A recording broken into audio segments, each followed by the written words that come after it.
I'm so proud of Hannah and so proud of ISIS for what they're bringing to this work. It's really a tremendous accomplishment. This is Hannah's 4th workshop with Parley, and that really tells you a lot about Hannah, which is that she's persistent, she's prolific, but also that she's very, very brave. And I am very proud to call her a dear, dear friend. She's indispensable to me at this point.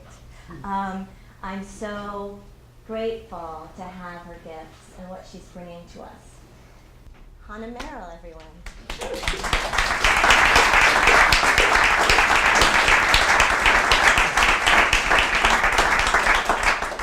Welcome, everyone. I'm so glad to see every single one of you. I never in a million years thought this would happen, and it's such an honor to have you all here. I want to thank the playwrights of Parley for all their support, especially Rebecca for directing this show and giving so much of herself to all the work that we do. It's said that people's writers have, their plays are their babies. If that's so, then we're her babies, so she's our grandmother. I don't know. The grandmother of our work.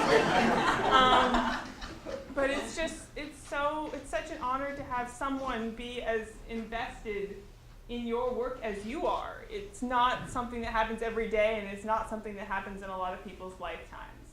So it's just it's an incredible honor. And it's an incredible honor to have ISIS working on my script. I never thought that I could find someone as worthy of my work as she is. So that is just amazing to me. And one last thing, I wrote this play in great part because of 2 people in my life who have now died. And they were very special to me, and I put a lot of what I felt about them into this play. And I invite you to see this play as a monument to anyone in your life who may have passed away and who you love very much. So with that, please turn off your cell phones if you haven't already. And enjoy this show.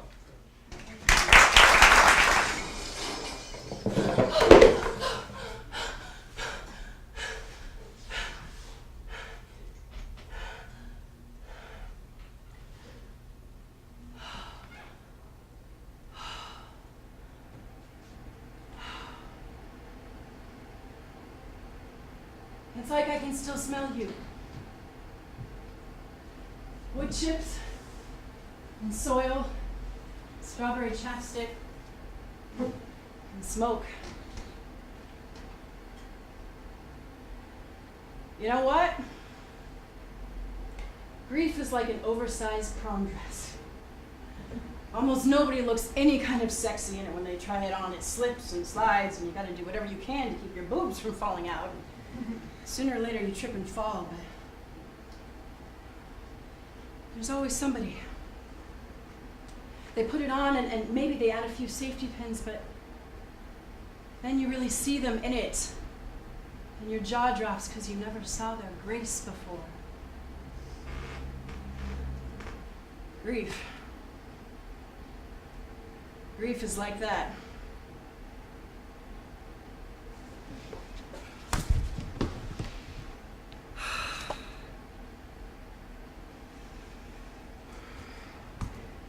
Tolkien, 1954. Nope. Lewis, 1950. No. Cassandra and Beth. No. Damn, I've been trying those for a year.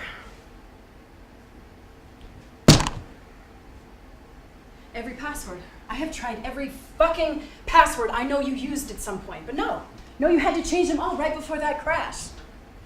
Tried making the letters capitals, writing out the dates, trying A and D instead of ampersands. Now I'm just repeating them because I can't seem to stop it. I'm missing something.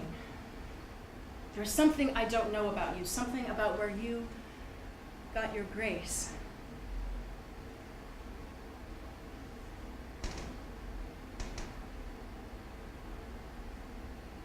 Not that I ever had much grace, but you did. You wore your grief well.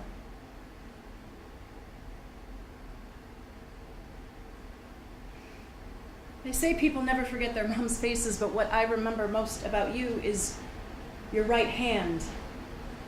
With the bones I could see through the skin, with the ring that Helen gave you, with that teensy little sapphire in the middle and pearls on either side.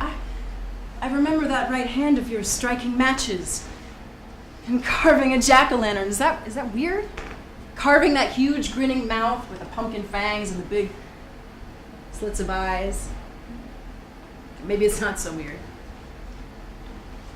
Because it's a piece of you, and I only ever knew pieces of you.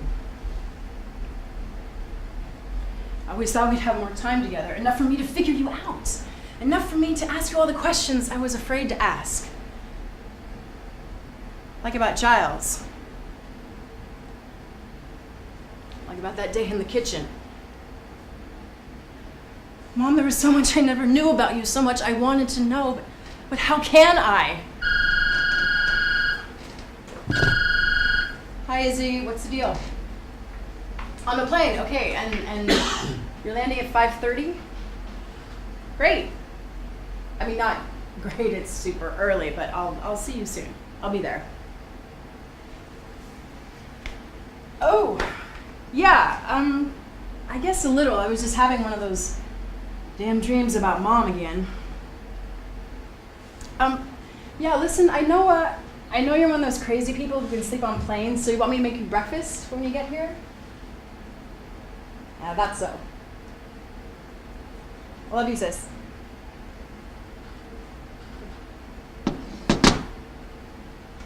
I love a balanced breakfast.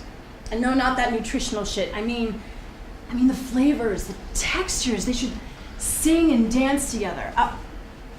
Okay, so here's a boiled egg. Soft boiled egg, creamy, mellow, and right next to it you've got your bacon. All that salty crispiness with just a touch of fat, just a bit decadent. And you fried up your bread. No, not in the toaster. Fried up in the bacon pan. It's got that blackberry jam with all that sweetness and the berry seeds that just pop. It could be heavy, this breakfast, but guess what? You've got the mint tea, just lifts it right up. I'll cook that for Izzy. Oh, thank God she'll be here. Thank God Dad won't. He and Izzy are gasoline and a match. You know, she's pissed off about the ashes and he still calls her Beth. Oh. You know, I'm glad she's coming, but at the same time, I'm scared. You know, everything together, the anniversary, seeing Izzy's face, because I see my pain in her face, like some kind of funhouse mirror. And we planned to go visit those woods you loved, to scatter the ashes, which seemed like a really good idea at the time, but now, what if I break down? Like really snap, go back to the way I was right after you died. I don't know if I could handle that. I wish there was some way I could put braces on my mind.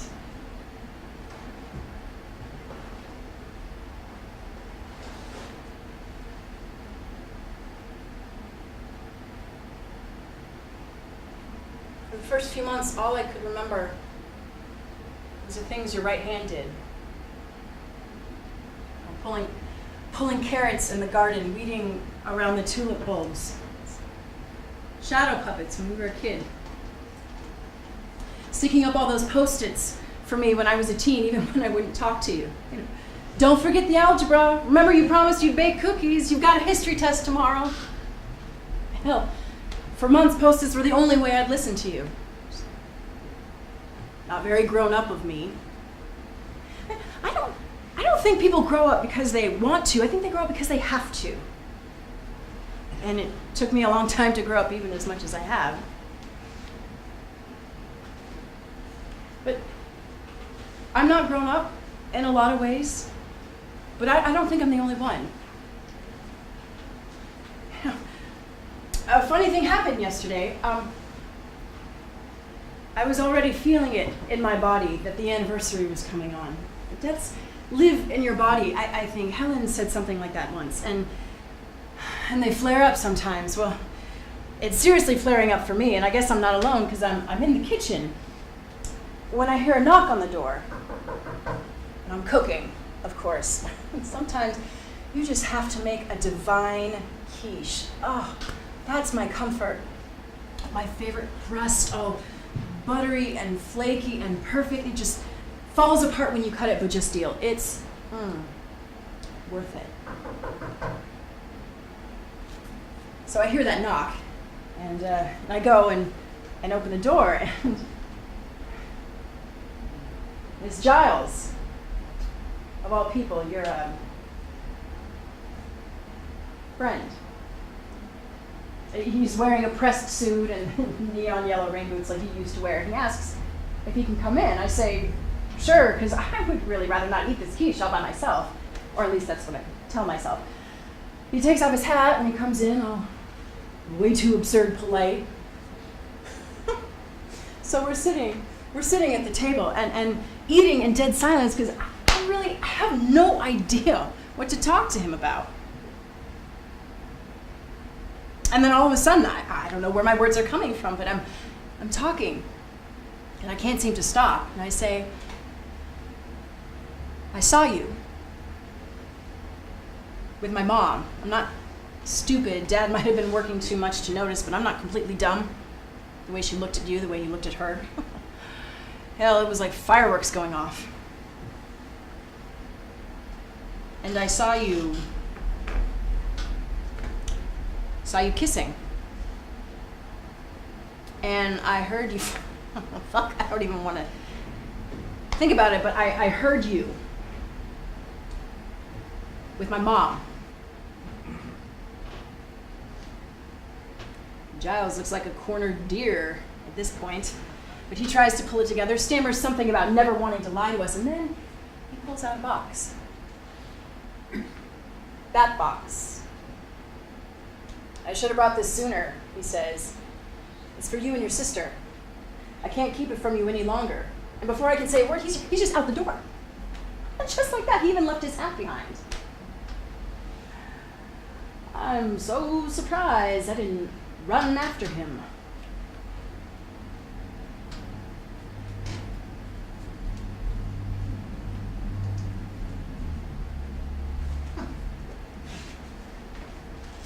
A while back then, I couldn't forgive you. Not because you cheated on Dad, no, because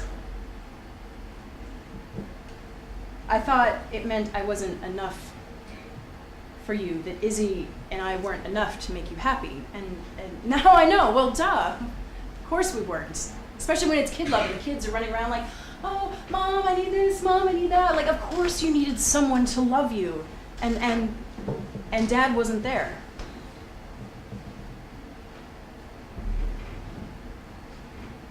No, the person I can't forgive right now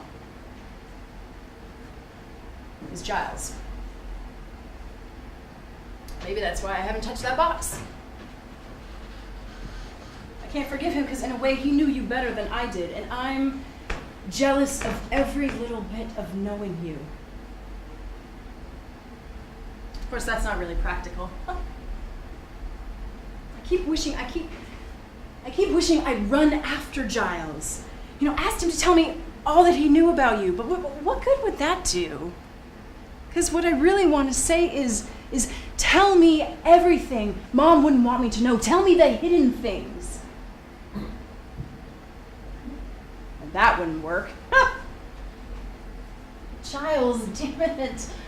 Giles knew a part of you I've never seen. Like, people say they don't want to even think about their parents having sex, and I guess I don't either. But your life, you must have been so lonely. I mean, I couldn't be wrong about that, but except for Helen, you didn't really have any other friends. If Giles made you less lonely, somehow.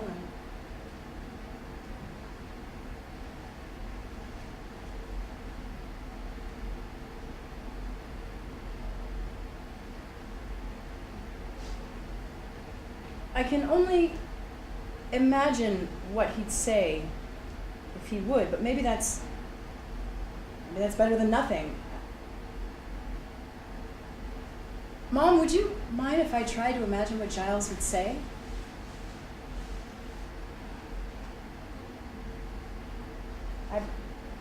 I know how he talked. I could pretend I was him. I could let him speak through me.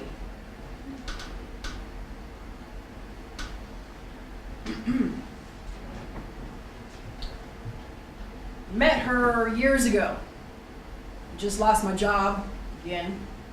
Wife was gone again. I rented a trailer in a godforsaken corner of nowhere. Me trying to hide from me. A skinny girl was already living there, killing wild rabbits for stew. Girl who'd be your mother someday. Amy. Odd, I'd say. Could be that's the best word for her. Or maybe it's not. Hard to know. She was like, not sure how to say it, but like a seashell you'd find in a cactus plant. Or like, say, a bottle of gin in a calculus book. I don't know, Jesus was got the wrong change on the bus. What I'm trying to say is, I didn't expect her. I didn't expect any of this, Cassandra. I want you to know that. There wasn't a lock on that trailer. Didn't bring a thing worth stealing, though. No worries. Funny thing, she looked at me with a hungry eye. My stuff wasn't worth it, but the books. Rabbit skinning girl wanted the books. I had brought a lot of those. We made a pair. Didn't talk much. I ate a lot of things out of cans. Canned beans, canned peaches. One day she came over, mouth all stained with blackberries. You want blackberries? She said. I'll sell some to you. She brought them in baskets, birch bark baskets, and must have been woven by hand, by her hand. Blackberries, blueberries, raspberries, she ate them a lot. She was hungry a lot too, Amy. She started bringing strips of birch bark to the trailer, sat outside and twisted them into baskets. And when I was there, she'd watch me like a hawk at prey. When I went inside and worked, she'd talk, tell herself a story, and I'd listen. And one story would take months. Long, crooked, winding story. Told a story called Scorpion Flower, all about a pair of teens who stepped through a portal into some magical masquerade. You met cats who could talk, and alligators who sat in lawn chairs and drank blood out of cups. I met a woman with a hoof instead of a foot. It was all because they were looking for the scorpion flower that could cure any sickness.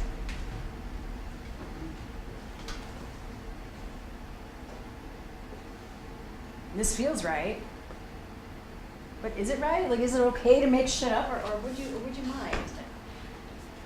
Maybe I shouldn't even say this stuff. I mean, the stories about the blackberries, I guess that's okay, but maybe you guys didn't want me to know about the rest. About Giles being divorced. About you being hungry. Not like you ever really stopped being hungry. Do you mind, Mom? I do know more. I know how much you loved lighting fires, and there was that thing you said when you thought I couldn't hear about your dad using you to hold your hair, using your hair to hold you down. Even though I never asked you exactly what that meant or what happened.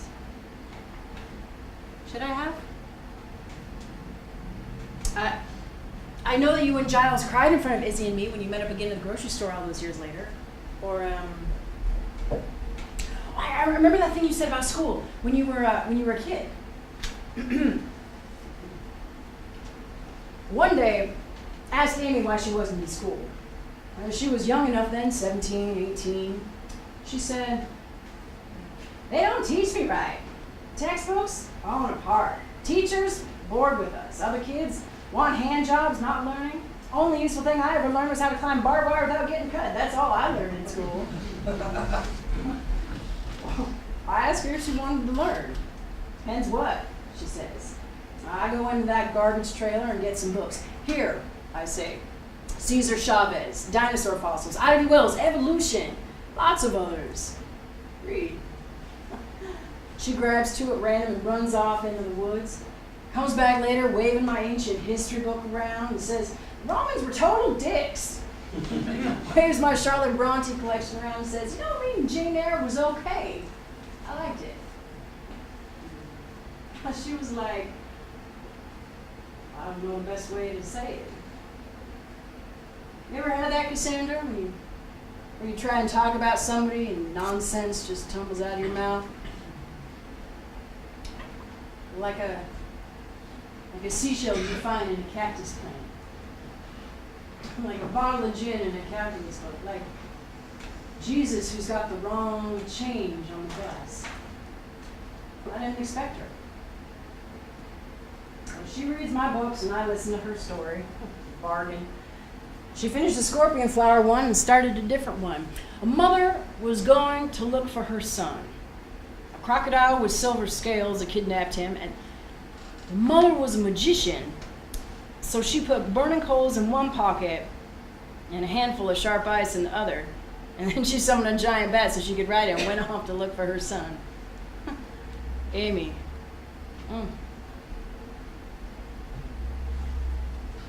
You told us that story with your shadow puppets, making your hands into the giant bat. I remember Izzy begging to know how it ended. "Mom, come on, Mom, please, just tell me."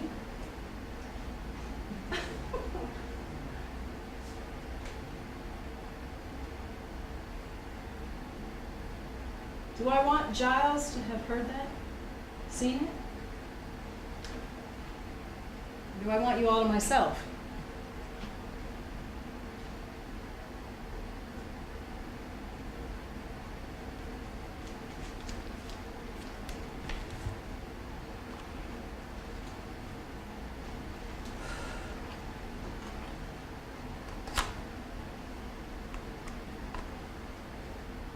Are you shitting me?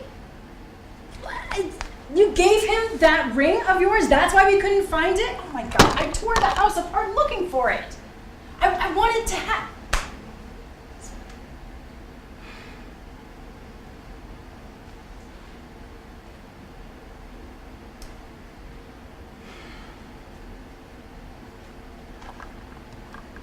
Maybe there was more to you than what I would have wanted.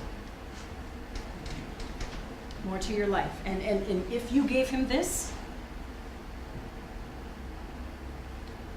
I have to know.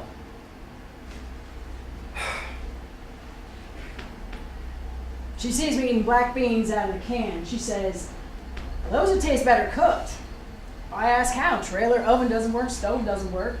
She runs off into the woods, comes back hauling an old barbecue. "You got that where?" I ask. "Junkyard," she says. I watch her light it. She lights fire, strikes a match, watches it burn down, does that again and again. How did she not burn this whole forest down? Oh well. We're not gourmets. The beans taste kind of like smoke, but I don't complain. I eat them. She eats blackberries. So I finally ask, where are your parents? Mother ran off, she says. Father went wrong in the head when I turned 14, so I ran off too. I used to have long hair, she says. He used to hold me down with my hair. touches her shortcut.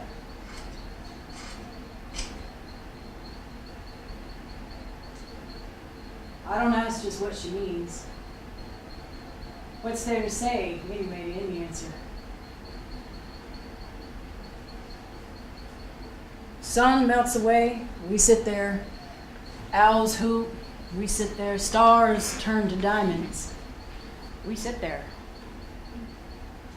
Then she points at my wedding ring. So, she finally asks, where's your wife? Back with the drinking, I say. She doesn't want me now. I kept trying to make her stop.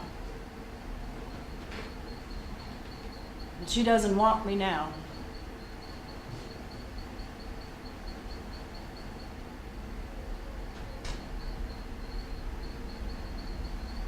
I don't know why I said that. It hurt to say it.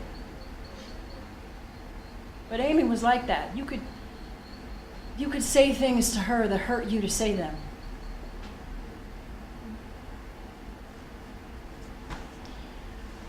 I went back when my wife said divorce. I went back to try one more time with her. Didn't work. I came back to visit. Amy was gone. I don't know where she was. Until I saw her with you kids in the grocery store about 20 years later. We cried. I was happy for her. That she was an author, that she was married, had you kids. I thought, after all that, she made it. But damn life, it's never that simple.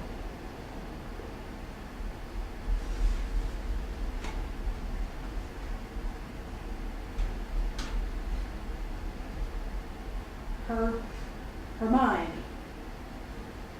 I had already fallen in love with her mind, with her stories.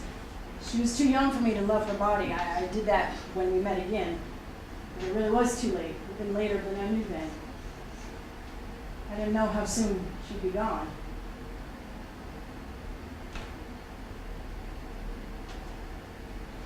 I'd have said she'd be great someday, but she already was.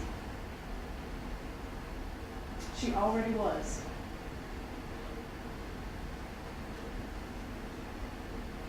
Cassandra, I wish I could explain it, but I can't.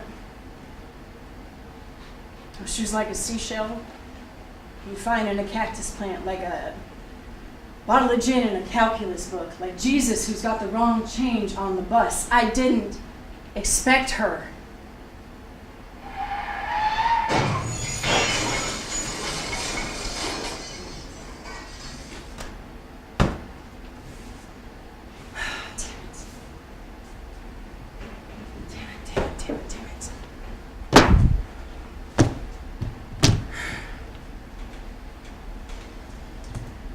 Tolkien, 1954.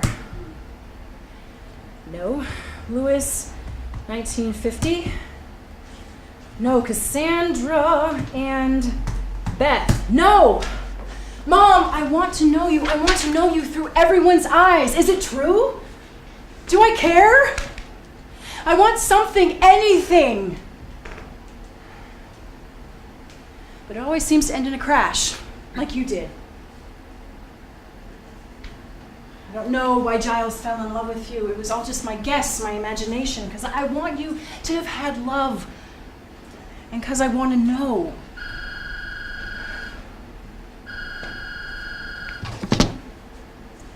Hi, Izzy. Did you get your connection? Great, great. The second flight's longer, though, right?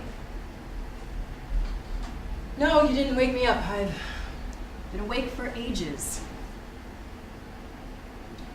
Yes, I have your scarf right here. No, I'm not gonna steal it forever. You're so paranoid. Okay, I love you. Good luck.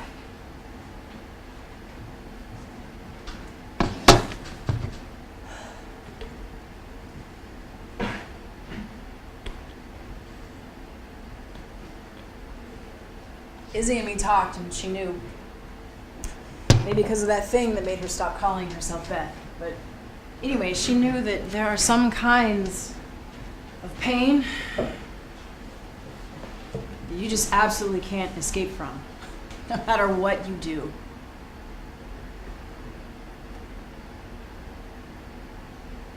It was like right after the crash. I'd been crying and crying for days, and for some reason, I really wanted to make a rhubarb custard pie.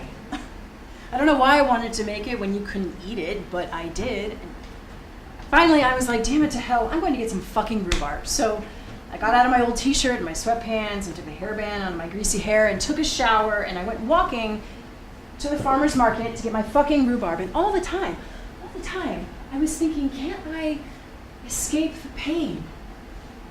Isn't it awful enough that Mom's gone? Why do I have to feel this pain?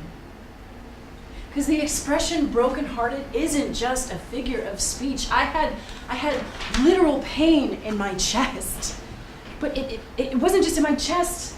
It wasn't just my heart that felt broken. It was in my stomach and the muscles in my arms and the back of my neck. I felt broken-bodied. I hadn't been able to make myself really move for days, and I could barely do it now. And I got my fucking rhubarb from the farmer's market and trudged back up the hill, and I knew that no matter what I did, I couldn't escape this pain. Because what do? When you're hurting this bad, usually you get some Tylenol, you go to the doctor, to the ER, but they can't do anything about this. The sky was blue, and I glared up at the sky in my vast helplessness, and I hurt. And I hurt, and I kept hurting. And I hurt some more.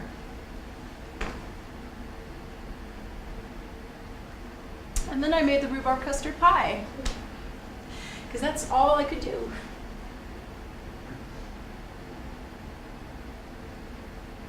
You know, Helen came by today.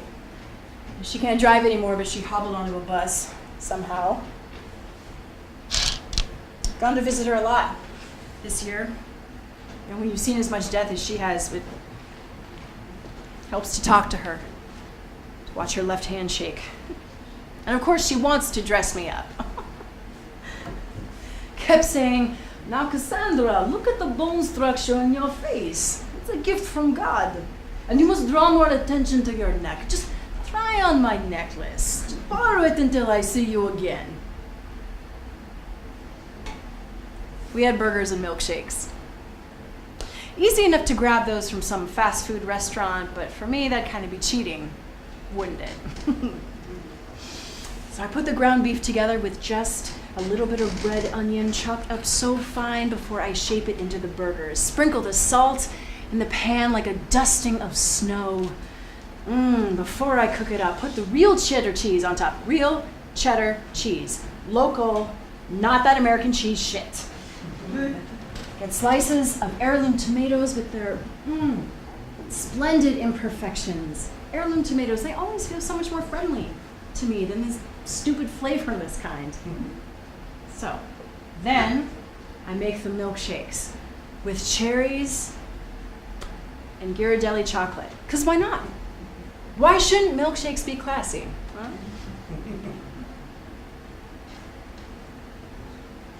I was left thinking about Helen.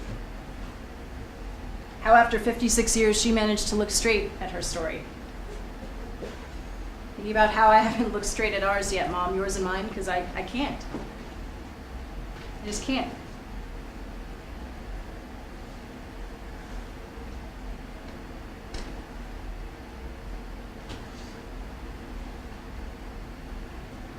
I can't look straight, but maybe I can look at a slant. With some help. With some pretending.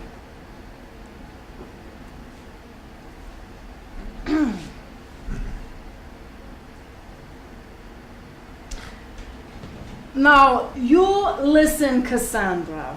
I've been 87 years on this earth, and I know this. Your body knows more than you do. Want to see that? Just drive your car right at somebody's face. Just watch them jump back. Woo! Now, if they had to think, oh no, a car's coming, maybe I should move, they'd be roadkill. But their body knows and gets them out of the way. I've done that a few times, just to hear people yell. Oh, maybe that's why they took my license away. Or maybe they did that because I'm legally blind and hate glasses. But you ever thought about that? Legally blind. Me, I'd rather be illegally blind, be on the wrong side of the law.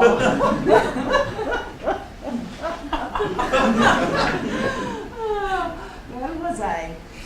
Oh yes, your body knows more than you do, especially about tragedy. You might try to forget tragedy, but it gets hidden away somewhere. Maybe in your stomach, maybe behind your eyes, maybe in your chest. Me, I keep mine in my left hand. I can tell, well, you keep your tragedy, Cassandra, right in the back of your neck, right at the base of your skull, where it joins up to your spine. I see it. You don't look at your tragedy, do you? I know. It's hard. I didn't look at mine for 56 years. So, if the only way you can look is to spin it into a story through my voice, I say that's all right. Not that I have a gift for story. I tried to take that writing class once and wrote erotic literature about ducks mating at our local park. But I'll help if I can. Oh, your mother, Amy, she had a real gift for story. I worried about Amy when she was in the hospital. I never liked the idea of anyone I loved being locked up, and I wondered, without Cassandra, who's going to make her eat? That was a good question because I thought she was skinny when she went in, but when she got out a few weeks later, like the ghost of a skeleton. Better in her brain, but her body was a scrap of what it was.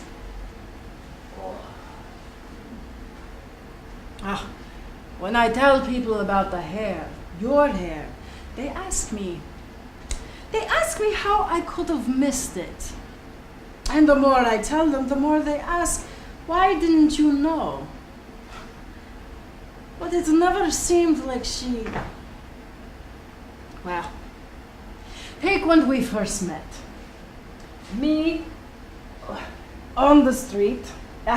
I remember that was the day I wore my agate beads the first time. Oh, these beads are hot. All the nursing home men like them, especially Samuel. I'm going on a date with him tomorrow since he got new dentures.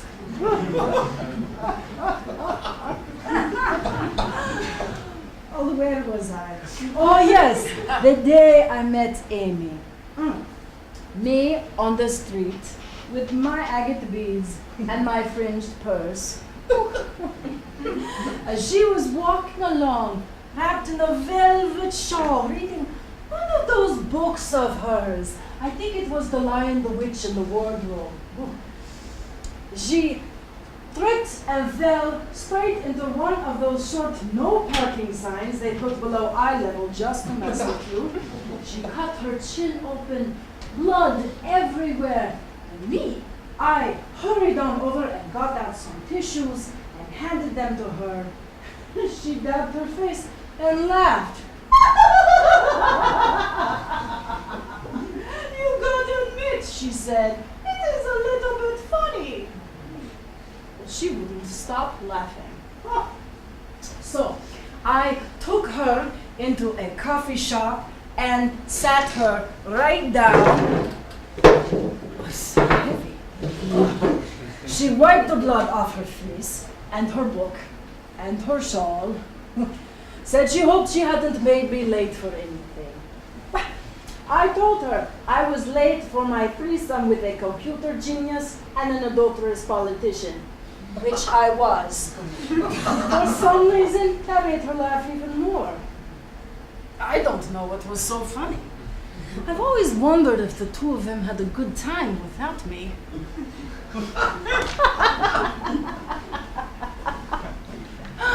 Oh, she's rare, Helen.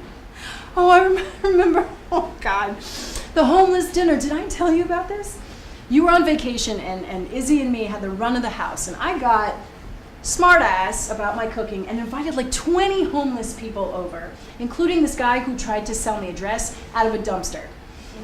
Izzy was so panicking. She was like, "We don't have that much food in the house. Did you even think of that?" So she called Helen, and Helen did this huge run to Costco and then lectured me for an hour. And then she hooked up with the dumpster guy. Oh, yeah. Yeah, she's rare. She saw something she could love in you and stuck with it through your, for all the hospital stuff. I remember a ton of the folks who were your friends didn't come back after that, and some of them you drove away, but not Helen. I don't know how she did it. She must have really cared. She was a good friend, Amy. A good friend is like a prism. When you shine your light through her, she makes a rainbow. You never saw how beautiful you were before, and maybe you're not quite as beautiful without her. Like the frog skin. Oh, no, Amy and I didn't skin frogs together. I'm just an old lady. I'm not up for too much excitement. I mean, the tale my mother told me. My first mother. The mother I had until I was 9. She told me the tale of the frog princess who wore a frog skin to hide from her enemies, and I told it to Amy. Magical it was.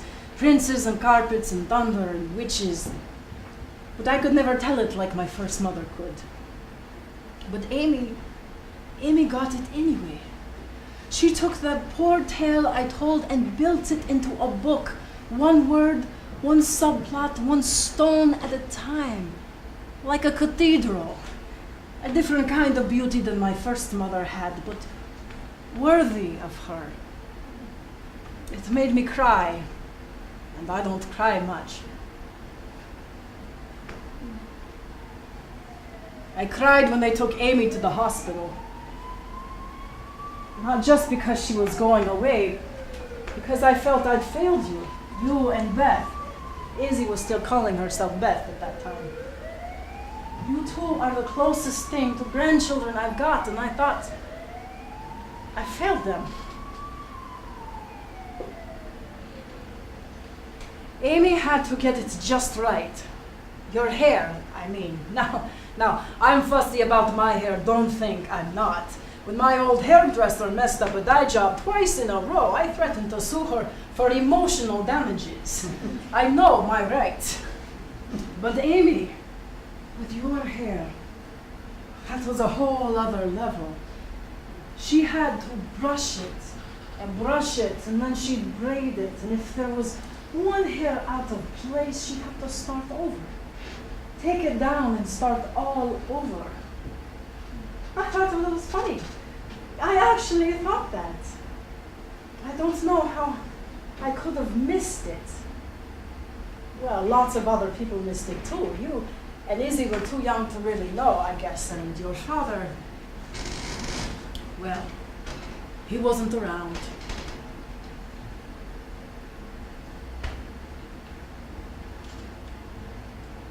Why did you even marry Dad? Why did it take you so long to leave him? Maybe it wasn't like I saw. You must have loved him once, I guess.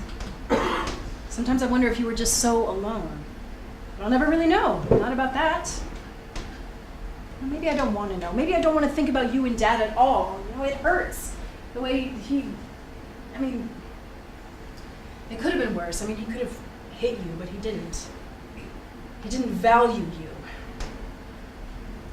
Fuck, after you died, he wouldn't stop saying shit. It was like the dam broke. You know what got me the maddest?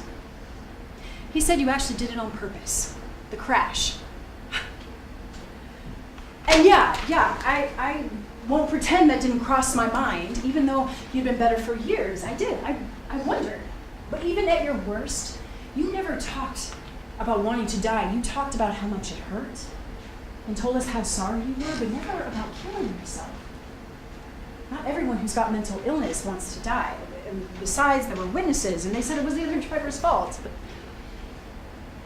still, it'd be okay if Dad thought it, but he wouldn't stop talking about it. Well, if she couldn't bother to live for us, I'm not going to bother scattering her ashes. Well, don't do it for her then, asshole. Do it for the 2 daughters that she left behind. But no.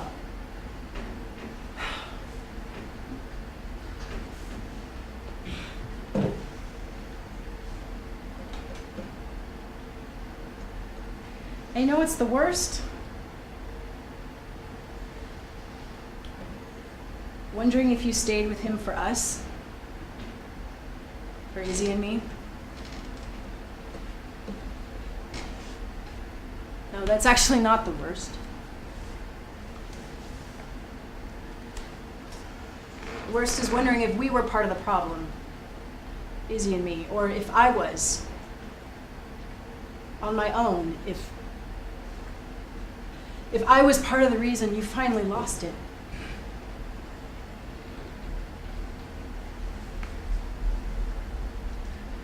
There were warning signs. I don't know how I could have missed it. Maybe I didn't. Maybe I knew something was wrong, but didn't want to admit it because they might take her away. You matter so much. You 3 were the first people in America to know I was born Jewish back in Poland. Before my first mother left me with my second mother, she told me not to tell anyone ever that I was Jewish. And I didn't. Not for decades. I was too scared, still a girl inside. But I told you 3. Even though my left hand was shaking. I know I could trust Amy. She took that story I told her of the Frauen Princess and turned it into something beautiful. Moved those memories of my first mother into somewhere that wasn't all jagged and sharp-edged. Redid it, I suppose. She had a gift for redoing stories. Kind of like some women can take an old dress and add a bit of lining and maybe change the cut, and suddenly it's in fashion again. I used to be good at that, but fashion doesn't make sense to me anymore. Distressed jeans, ridiculous. When I was your age, if we wanted holes in our clothes, we tore them ourselves. We didn't pay other folks to do it for us. But maybe you have Amy's gift for redoing stories, Try it sometime.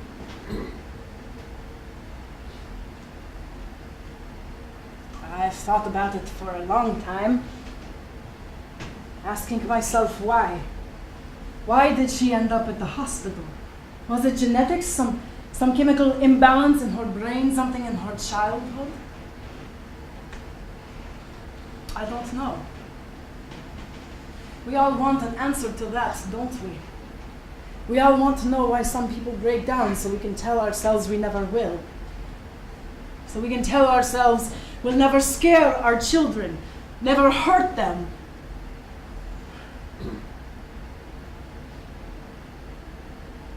I can't do this.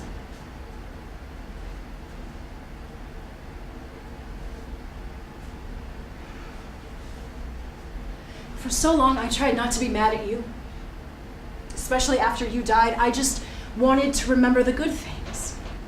But I am mad. I am so damn mad. You took me and threw me into Nightmare Land, and no matter how many times you say you're sorry, my nightmares don't go away.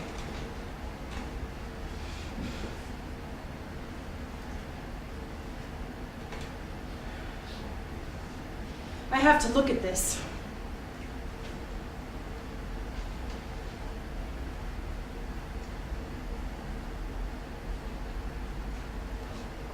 You want me to tell this story? All right. All right. I was over at your house one afternoon for lunch when you were 14. Izzy was out that day with friends, I think. We'd had tomato soup and toasted cheese sandwiches. You'd cooked it. And you were sitting on the stool while Amy brushed your hair. I'd gone to use the powder room and was just washing my hands when I heard...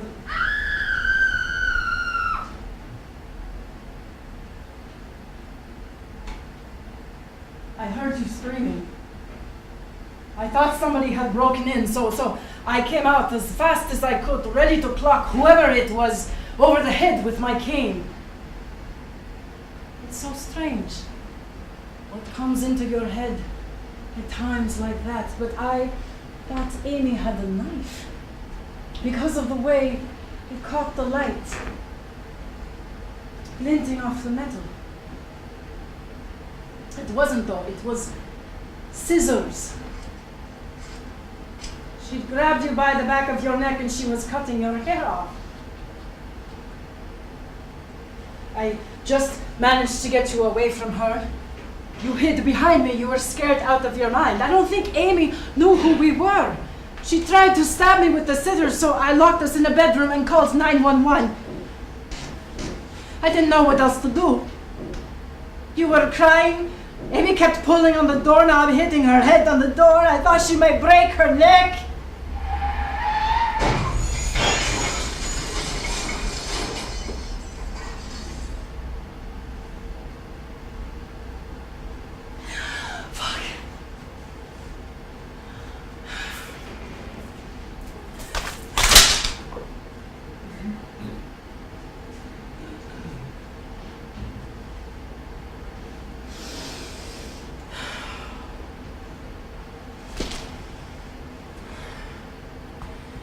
Tolkien, 1954.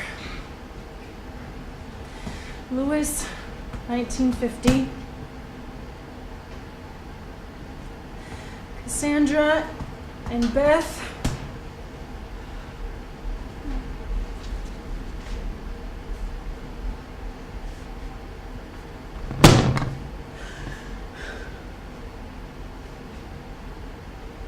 Maybe I'm not ready yet to look at it, but at least I tried.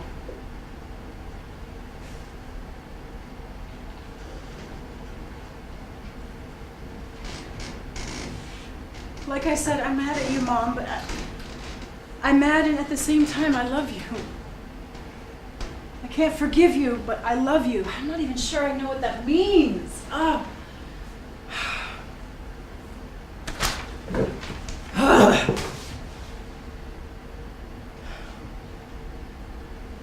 Maybe I'll talk to Helen for real about this. Now, she never said stupid shit when you died like a lot of other people. Friends, family. They all wanted me to get over it sooner. Thought I could get over it sooner. But that's not how it works.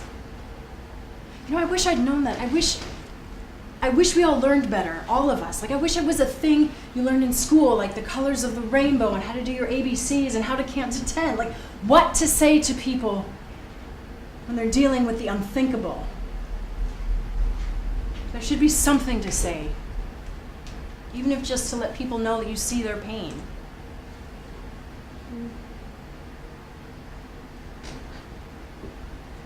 And that's all we can really do, isn't it?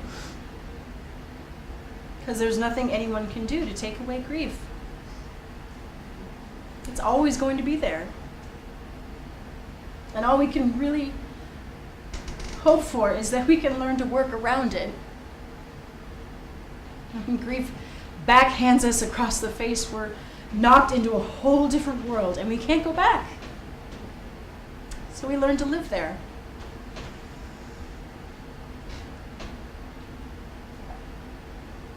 I don't want her hurt anymore.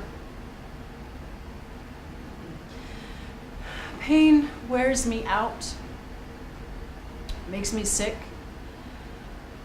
makes me exhausted. I never knew before this that pain could make me so damn tired. Make it so hard to get up in the morning. I don't want to hurt anymore.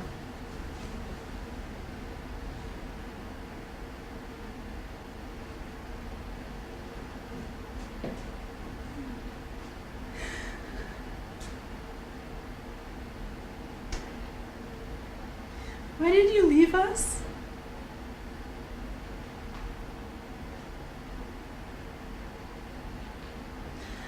I'm not accusing you, this just...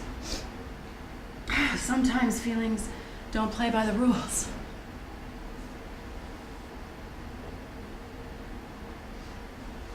But you did love us.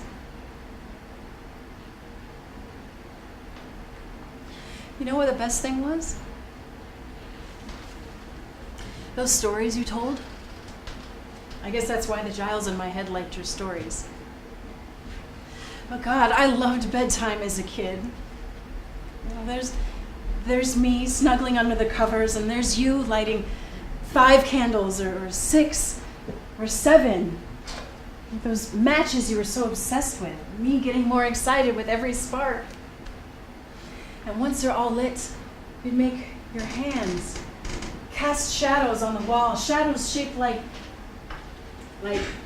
cats and birds, and faces with long, crooked noses, shadows that go with the stories. I hope you knew how wonderful that really was for little kid me. But that's probably why it's your right hand I remember. Because your face would sometimes get sad, or angry, or wide-eyed, insane. But the shadows of your hands just meant love.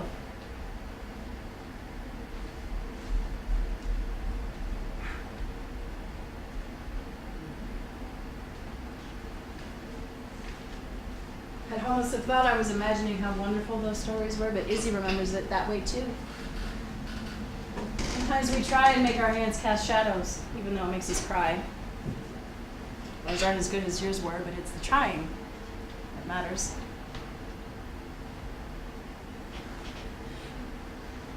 Mom, if I could change just one thing about the way you died, it would have been to give Izzy one more chance to talk to you before you got in that car. One more chance. Because she gave up trying to explain because she was too angry, and you gave up asking? Maybe because you were too hurt?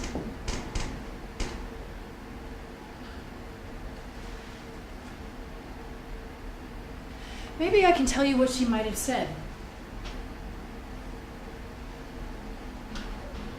I don't know what good that'll do, but maybe something.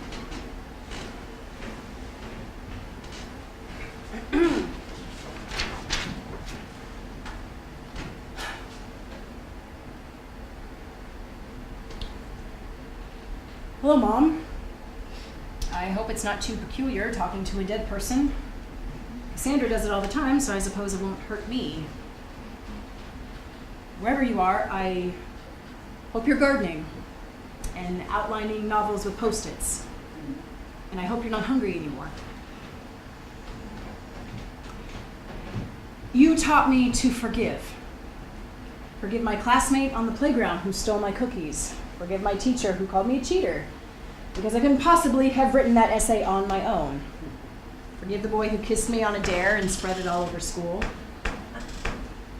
And you forgave, too, things I never knew about. I wish I'd forgiven you sooner. It feels like I've grown 100 years since you died. Nothing else taught me as much as losing you. They say that which doesn't kill you makes you stronger, but I think that's only sometimes true. What happened to me at the concert with those guys that night didn't make me stronger, it made me weaker. And I think losing you made me stronger, but it's the kind of strength I'd rather have done without. Maybe that's the nature of strength. Cassandra says you grow up because you have to. Maybe you get strong to survive the things you couldn't stand otherwise.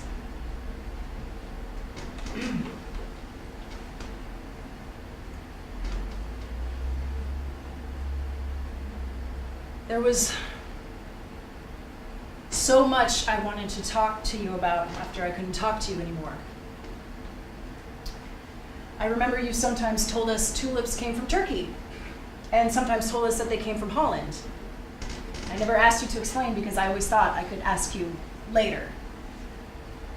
I finally looked it up the other day. Tulips are native to Turkey, but a lot of the fancy domesticated varieties we grow in the garden were bred in Holland. That's what you meant. But I would much rather have heard it from you. Or how you told us folktales came in flocks like birds. I never asked you to explain that. I had no idea what you meant, but maybe I didn't care enough. I care now.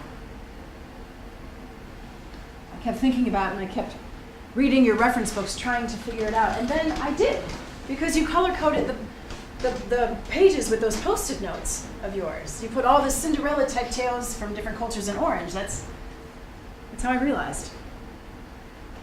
And I went through and saw you put other tales of the same type in green and lavender and yellow and even more. I mean, I enjoyed figuring it out, but I still don't understand some of your coding, and I wish you were here to explain it.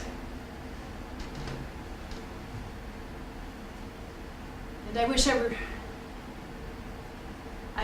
you were here so I could tell you things. I never told you much about my classes in college, mostly because I was mad at you for not using my new name, which just seems idiotic. Not being mad but not talking to you while I was mad. I could have been mad and still talked to you. I only had Cassandra, and Cassandra doesn't really care about academics. She pretends to, but she doesn't.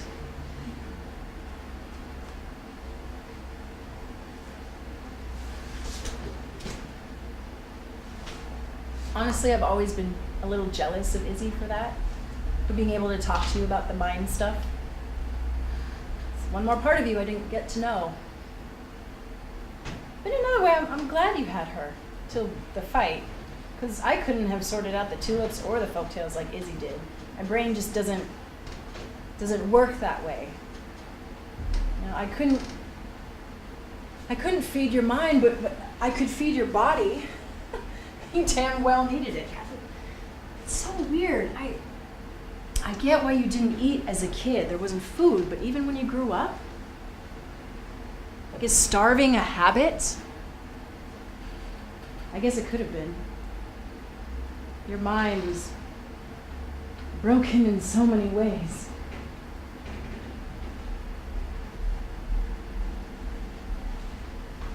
I'm afraid of it, you know. So afraid of my own brain twisting out of control. Family history of mental illness frightens Izzy too, because you seemed fine for so long, but your father went wrong when you were 14. You ended up in the hospital when I was 14. If I ever have a kid, God help me.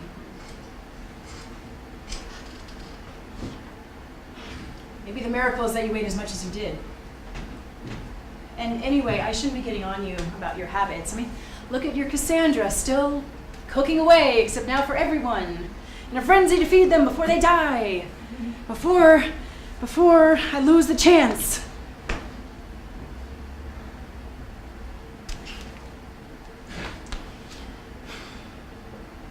We need to do things while we have the chance. Even now, I can barely think about all the things I miss. The grief swamps me, it tries to pull me down. More than anything, I wish I talked to you about what happened that night with those guys. I don't know how I expected you to understand without my telling you. You're not God. I shouldn't expect you to be. But I guess I hadn't forgiven you yet for not being God, for not being able to take care of me all the time and fix everything. You know, I'm not even going to ask myself if it was more our fault for asking to go to that concert or more your fault for letting us go because you were distracted with deadlines. It's idiotic to even ask that, isn't it? All that really matters is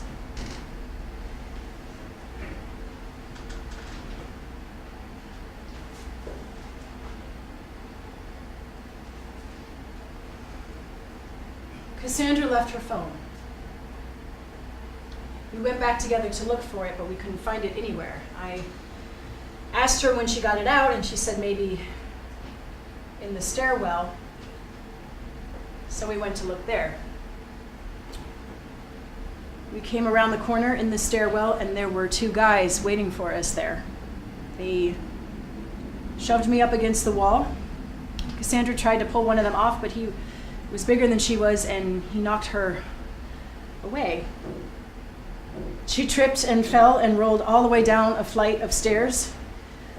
She started crying. I was trying to scream, but my voice was stuck. And people ask, why don't they scream? Why doesn't people scream? But my voice, it was stuck. One of the guys tore my shirt, and then I kicked him. I still don't know where, maybe his knee. But he didn't like it because he slammed my head against the wall. I think I passed out for a minute. All I know is I woke up on the floor with a strange couple, wife and husband, I think, next to me calling 911. I couldn't tell the police anything when they came. I must have blocked it out somehow because it was only a lot later that I remembered any of what happened after we got into the stairwell, or even why we went in there in the first place. Cassandra told them what the guys looked like, but she hadn't seen or heard much after she fell down the stairs. She thinks she hit her head too.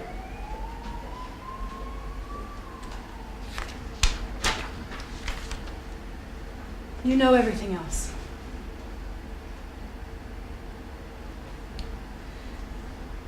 Or maybe it's strange, but what bothers me most is that I'll never know exactly what happened, or even how much there is to know, because I'm not sure for how long I passed out. And when the doctors checked me out, they couldn't find anything except those bruises on my ribs.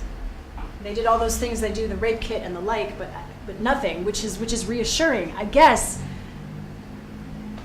maybe the guys freaked out, or they heard the couple and that scared them off, but I'll never really know.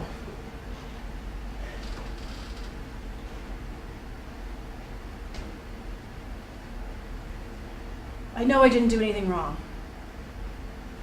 For a long time I thought I did, but I know better now. I did everything I could that night. What I did do wrong later was blame you. I should have just blamed the guys, but I blamed you for letting me go to the concert because you were distracted with your deadlines. You weren't to blame, and your books weren't to blame. And I wish to God I never shouted that at you because you stopped writing for 6 months, and it was 6 months out of your life that you didn't get to write. I blamed Cassandra too for losing her phone, but I forgave her. And I told her I forgave her. I forgave you too finally, but I never told you that. I assumed there'd be more time. And there wasn't. That's why I chose my new name. That's why I'm Izzy now. Not because I'm going to change my name every time something horrible happens. It was just my way right then of taking back control, of forgiving myself. That's how I was able to get on with my life. Not to forget, but to keep living. You know, I used to go around staring at the ground because I didn't want to see my own face. But one day, I looked in my tiny home mirror and I thought, hey, that's a friend of mine. I should go say hello. And it was me. For the first time in a long time, I was being a friend to myself. That's where I got my courage. Cassandra calls it grace. If you hadn't felt that for years and you finally felt it, would you want to give it up?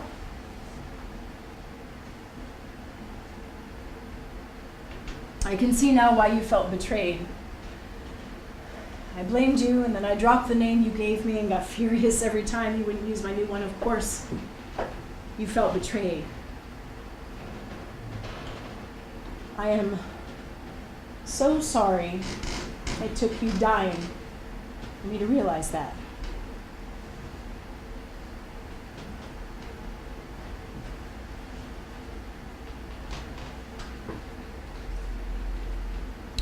I wish I'd understood more while you were alive. I wish I had nursed my anger like it was so special. It wasn't that precious to me. Not compared with our time together. Mom, I do get mad at you about my hair and the way you scared me, really mad, but it's not an all the time thing. You know, when I'm not stuck in nightmare land, I think I understand a little better. You were smart, you were lonely, you had some of the wrong chemicals firing in your brain, and that can be all it takes for a breakdown. It could happen to me. I knew that even then, so I tried to not. Oh, please don't hate me. Please don't. I know I was horrible. I never told you this. What if you knew anyway? And that's why you died. I tried not to be your daughter. I didn't want to be like you. I was so scared. I knew I couldn't do what you did, go through every day wrestling with my mind just to act normal. Because that's what I realized. You must have had to fight like a demon just to get out of bed and get your teeth brushed and get us off to school. And I thought, I can't do that. So I ignored you. I pushed you away. I yelled at you, dismissed you, made you talk to me through Post-its. And I didn't run back to you until two guys knocked me down the stairs so they could try and rape my sister. Yeah, only then, Cassandra, only then do you beg for help while you're sitting in the ER waiting for the doctors to get done with Izzy?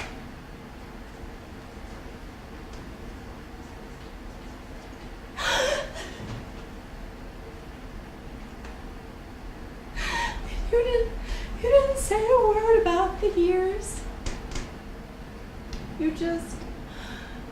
just held me in your arms and stroked my hair with that right hand. And the ring on that right hand got caught in my hair like it always does.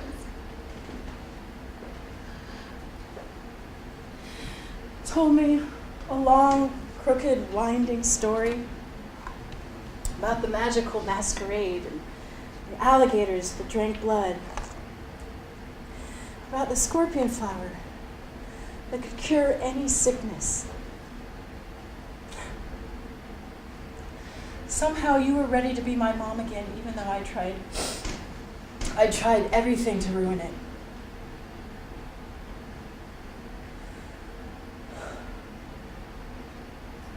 Am I ready to be your daughter again?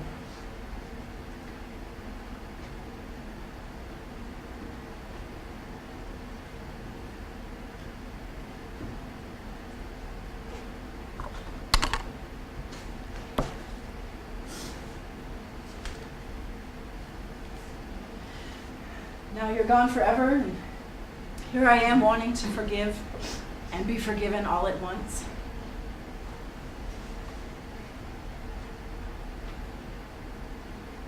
I could hate you for what you took from me,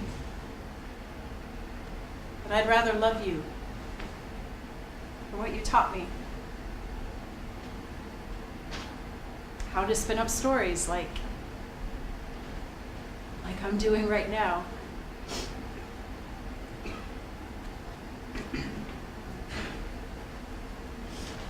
At first, your death completely overshadowed your life. All I could do was scream and cry, but after a while, I started to remember.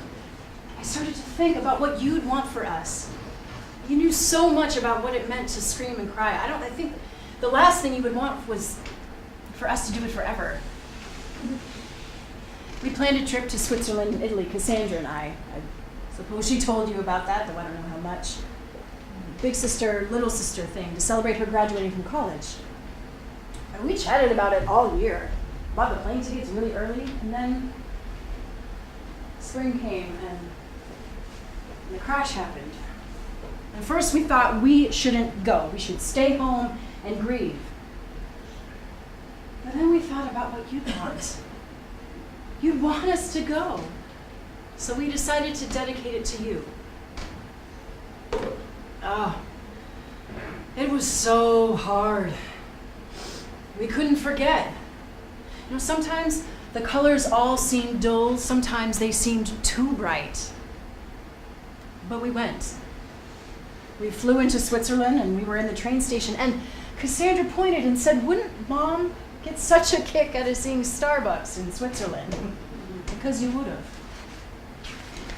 We wandered around Italy eating honey gelato and asking why you were gone, and yet sometimes you were there.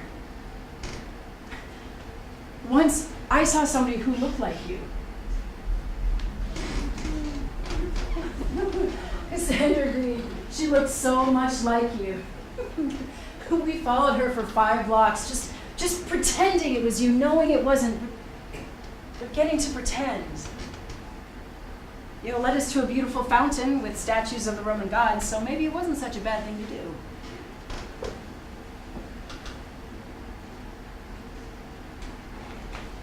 It's been a year now. My mind knows you're dead, but my body still reaches out for a hug. My eyes expect to see you, my ears expect to hear you. My mind knows you're gone, but the rest of me doesn't understand the empty space.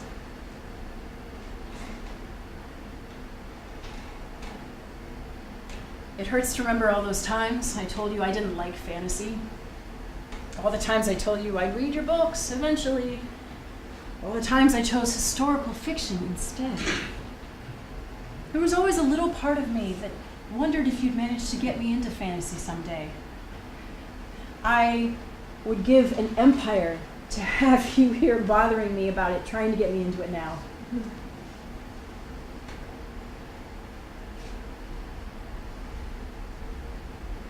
You would want us to have fun, not always sit around and mourn. You would want us to go to Italy and Argentina and Mexico and China and Germany, or maybe just into our own heads like you would.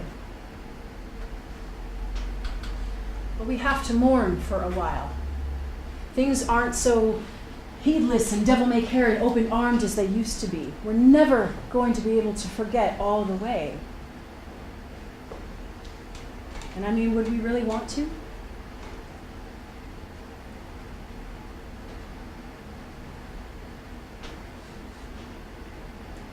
Mom, I do love you. I'm telling you that. I don't know if you can hear me, but I'm telling you anyway.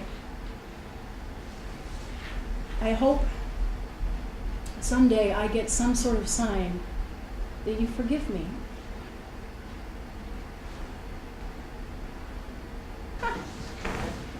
I guess it all ends in a crash. But that'd be nice, wouldn't it? A sign. No way.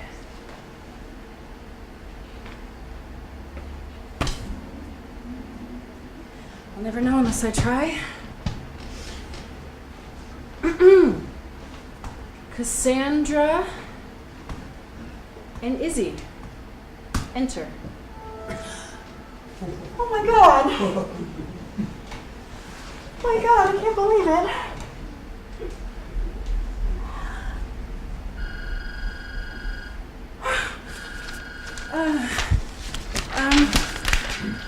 Hi, Izzy. Oh, you just landed great. Listen, I just guessed the password in Mom's computer. Cassandra and Izzy. I know, right? Yeah, oh, you got it to play. Okay, I'll be there soon. I love you.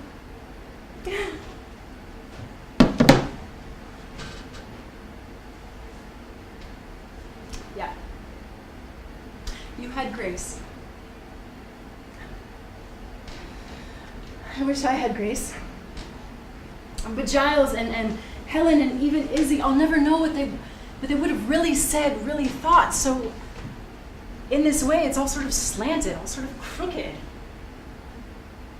Did it do any good wanting to know you? Because I'll never really know you no matter what, will I? Only you knew you.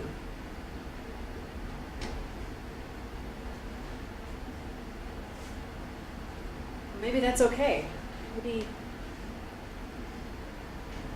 Maybe I can be okay with that. Oh, damn. I can really be okay with that. Oh, maybe that can be my kind of grace. Kind of crooked grace. I think I really needed this anyway, though. We can't skip straight from not knowing to knowing. We stumble and fumble and go backwards. We play hide and seek with ourselves. We get stuck and we cry and we don't get over it. Did we, Mom? No, we don't. But this is my way of living with it. This is how I'm going to go on. Cassandra, and the truth of your life and death, the truth and a slant.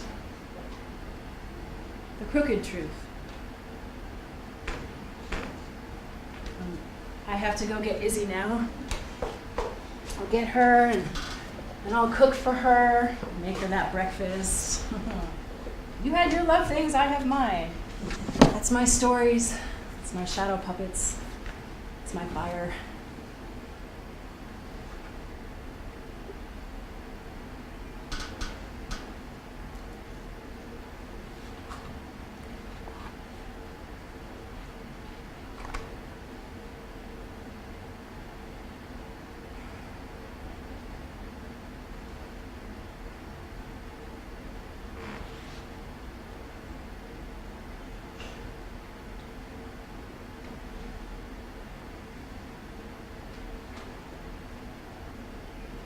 I didn't expect that.